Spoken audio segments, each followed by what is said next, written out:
প্রিয় শিক্ষার্থীবৃন্দ, আসসালামু আলাইকুম। আশা করি তোমরা সবাই ভালো আছো। তো আজকে আমি তোমাদের ষষ্ঠ শ্রেণীর বাংলা, দেখতে পাচ্ছ এখানে পৃষ্ঠা নাম্বার 48 পৃষ্ঠার যে ছকটি রয়েছে, আজকে আমি তোমাদের সেটাই সমাধান করাবো।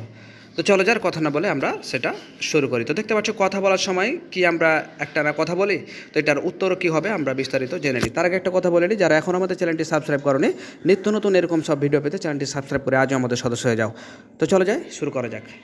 তো দেখতে পাচ্ছ তোমাদের জন্য সমাধানটি তুলে দেওয়া হয়েছে যে কথা বলার সময় কি আমরা একটানা কথা বলি। উত্তর দেখতে পাচ্ছ যে না, কথা বলার সময় আমরা একটানা কথা বলি না, আমরা বিশ্রাম নিয়ে থেমে থেমে কথা বলি। এরপর দেখতে পাচ্ছ দ্বিতীয় নম্বর প্রশ্নে যে এক নাগাড়ে না বলে থেমে থেমে কথা বলি কেন। উত্তরও দেখতে পাচ্ছ আমরা এক নাগাড়ে কথা না বলে থেমে থেমে কথা বলি অর্ধ বোধগম্যতার জন্য, কারণ এক নাগাড়ে কথা বলে অর্থ বিভ্রাট ঘটতে পারে, সুতরাং ভুল তথ্য পেতে পারে বা কোনো বিষয়ে ভুল বুঝতে পারে। এরপর আমরা দেখতে পাচ্ছি যে সব কথা কি আমরা একই সুরে বলি। উত্তর হচ্ছে না, আমরা সব কথা একই সুরে বলি না, কারণ কথা বলার সময় আমাদের সুরের ওঠানামার মধ্য দিয়ে বক্তব্যের মূলভাব শ্রোতার কাছে স্পষ্ট হয়। কোনো শব্দ আমরা উচ্চারণ মৃদু বা নিম্ন সুরে উচ্চারণ করি, আবার কোনো শব্দের উপর।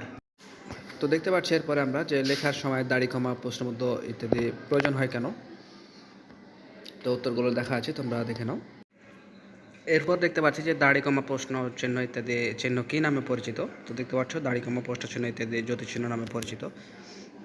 এরপর লাস্টে দেখতে পাচ্ছি যে যদি কমা প্রশ্ন চিহ্নের মধ্যে আর কী কী চিহ্ন তুমি চেনো, তাহলে আমরা বলতে পারি দাড়ি কমা প্রশ্ন চিহ্নের মতো আরও যেসব জ্যোতি চিহ্ন আমরা চিনি তা হচ্ছে সেমিকলন, বিষয় চিহ্ন, হাইফেন, ড্যাশ, কোলন, উদ্ধার চিহ্ন ইত্যাদি।